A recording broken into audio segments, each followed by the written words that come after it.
Wait wait wait, আগে ভিডিওটা দেখি, তারপর কথা কই।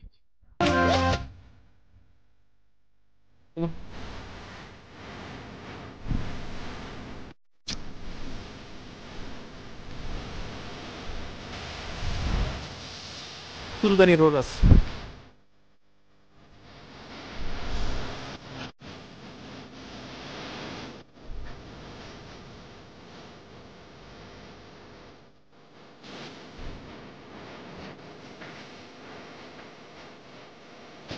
ভাই, আমার চুলকানি রোগ আছে।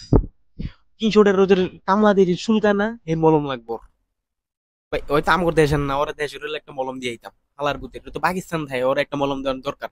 ভাই, ভাই এত সুন্দর রাস্তাটা থাকতে হয়, উপরে দিয়া হয় ওই মাথা থেকে আছাড় দেয়, কোকা কোলা দেয়, গোসল করে, এ হালার পালা, তোর সমস্যা কি? একটা চটকানা দিব। হালার পর হালা, ভালো হয়ে যায়, এখনো সময় আছে। এই ফাঁদটা আমি ভিডিও বাদ দিয়া ভালো ভিডিও কর, আমি দিব। বুঝছ নাই? তুই কি শুরু করছস? একটার উপর তাহলে যা আছে আবার আহস, তোর মানা এই হালা করে হালা, তুমি শুরু করছস? বদমাইশ, হারামজাদা। ভালো থাকেন, আল্লাহ হাফিজ।